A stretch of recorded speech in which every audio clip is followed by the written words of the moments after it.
श्री प्रहलाद जी का चरित्र कहते हैं कि जो हिरण्यकशिपु नाम का राक्षस था, जो हिरण्याक्ष का भाई था, भाई के वध के बाद में तपस्या करने के लिए गया जंगल में। भगवान एक तोते का वेश बना के पहुंचे और नारायण नारायण बोल रहे हैं। हिरण्यकशिपु वापस आया मैया कयाधु के पास में और कह रहा, बोले देवी आज तो सौन खराब हो गया। जैसे ही तपस्या करने बैठा ना, एक तोता आके नारायण नारायण बोले। उसी समय रात्रि को सहवास हुआ है और नारायण नारायण कहते हुए मैया कयाधु के गर्भ में प्रहलाद जी महाराज।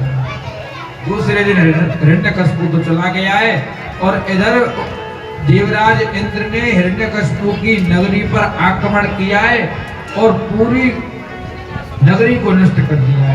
मैया कयाधु को लेकर के जा रहा है, बोले जब इसका बालक हो जाएगा तब उसको मार दो। रास्ते में नारद जी मिल गए, बोले देवराज इंद्र तुम स्त्री को मारोगे?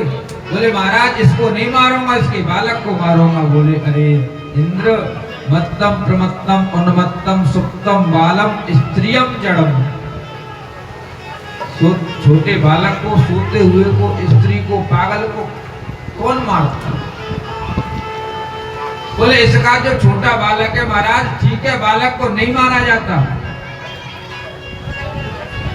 लेकिन अगर सांप का बच्चा हो तो छोटा हो चाहे बड़ा उसको जरूर मारना चाहिए। बोले ये बालक है पर सांप का बालक है, बड़ा होकर के हमको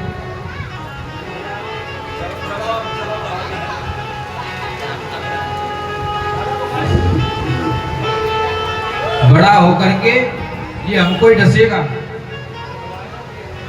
बोले अरे ये भगवान के परम भक्त होंगे।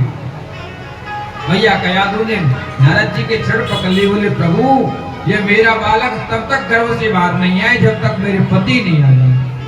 नारद जी ने आशीर्वाद दी थी। हिरण्यकशिपु तपस्या के लिए बड़ी भारी। हिरण्यकशिपु ने महाराज एक पैर के अंगूठे पर खड़ा होकर के सिर ऊपर की तरफ करके सूर्य की तरफ देखते हुए आंखों को बंद नहीं किया, ना ब्रह्मा जी की तपस्या की। ब्रह्मा जी प्रकट हो गए, बोले वरदान मांग, बोले अमर हो जाओ। ब्रह्मा जी बोले भाई अमरना है, अब खुद अमरना है तो कहां अमर करेंगे? बोले महाराज तो ऐसा वरदान दो ना दिन में मरू, ना रात में मरू, ना सुबह मरू, ना शाम, ना सुबह मरू, ना रात में मरू, ना दोपहर को मरू, ना अस्त्र से मरू, ना शस्त्र से मरू, 12 महीने में से किसी महीने में नहीं मरू, ना नर से मरू, ना नाहर से मरू, ना भीतर मरू, ना बाहर मरू, ना धरती में मरू, ना आसमान में मरू, ना अस्त्र से मरू, ना शस्त्र से मरू, तुम्हारे द्वारा बनाई हुई प्रकृति की किसी वस्तु से नहीं मरू, किसी जीव से नहीं। अपने आप को अमर समझ लिया। लेकिन महाराज जहां पर मनुष्य की बुद्धि खत्म होती है ना, भगवान की वहां से शुरू होती है। नगर को लौट करके आया है और नगर में जैसे लौट करके आया उसी समय मैया कयाधु ने एक बालक को जन्म दिया। वही बालक श्री प्रहलाद जी महाराज।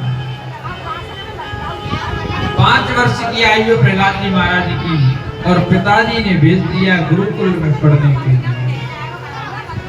जब गुरुकुल में पढ़ने के लिए गए तो महाराज एक दिन गुरुजी ने कहा है, बोले बेटा प्रहलाद हम तेरे पिताजी के यहाँ जा रहे हैं, चल तू दर्शन करने चलना चाहता है? दर्शन करने के लिए आए। पिताजी ने गोदी में बिठाला प्रहलाद जी को, पूछा बोले बेटा गुरुजी ने क्या पढ़ाया है कुछ बता। जैसे हमारे बालक जब पढ़ के आते हैं तो पूछते ना, बोले क्या पढ़ रहा है? इस ऐसे हिरण्यकशिपु को पूछ रहा था। प्रहलाद जी कह रहे हैं मेरे पिताजी तत्साधु मन्ये सुरवर्य देहिनाम सदा समुद्विग्न धिया गयात् गृहात् हित्वात्म पातम गृह मंद कूपम वनम गतो यत हरिम आश्रयेता। बोले पिताजी साधु लोगों को चाहिए कि इस अंधकूप संसार को छोड़ करके जंगल में जाके हरि का भजन करें। पिताजी ने कही बेटा तू जा। गुरुजी ने भी, गुरुजी आए, बोले गुरुजी ने कही गुरुजी कौन सी किताब पढ़ाई जा रही है स्कूल में जी बताओ। सिलेबस चेंज कर दिया होगा। बोले नहीं महाराज वही पढ़ाई जा रही है। तो बोले ये भजन की और वैराग्य की बात कहां से आएगी?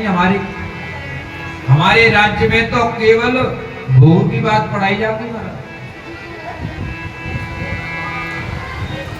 जैसे आजकल हो रहा है ना महाराज, केवल नौकरी वाले। हमारी विद्या को तो महाराज इस प्रकार नष्ट कर दिया है, कुछ पूछो ही मत। कितना ज्ञान था हमारे पास में महाराज। 18 पुराण, उपनिषद, 4 वेद, पंचम वेद महाभारत, आयुर्वेद जैसा चिकित्सा शास्त्र नष्ट कर दिया। आयुर्वेद इतना महान है महाराज, कैसी भी बीमारियों सबका निदान है। लेकिन इन विधर्मियों ने महाराज, इन पैसे के लोभी लोगों ने आयुर्वेद पर तो उस प्रकार आक्रमण किया, पूछो ही मत। क्यों? आयुर्वेद में सबसे बड़ी विशेषता है महाराज कि टेस्ट नहीं होते। आयुर्वेद में ब्लड चेक नहीं होता। अब आयुर्वेद के डॉक्टर ज्यादा हो जाएं तो ये चल रही है पैथोलॉजी सब बंद हो जाएंगे, नहीं हो जाएंगे। ये ultrasound, x-ray, CT scan, MRI सब बंद। केवल नाड़ी देख करके महाराज, आजादी से पहले तक महाराज ऐसे ऐसे वैद्य थे कि धागा पकड़ा दो और एक मरीज के हृदय में धागा लगा दो, दूसरा कोना डॉक्टर अपने जो वैद्य वो अपने कान में लगा के बता देते थे इसने बीमारी क्या, इसने खाया क्या है। लेकिन ये सब हिरण्यकशिपु जैसे ऐसे आगे महाराज सवरे ज्ञान राधे राधे ले गए। हमारे एक डॉक्टर साहब ने वैद्य महाराज एनआईए से पढ़े हुए, नाड़ी देख करके महाराज इलाज कैसी भी बीमारी हो।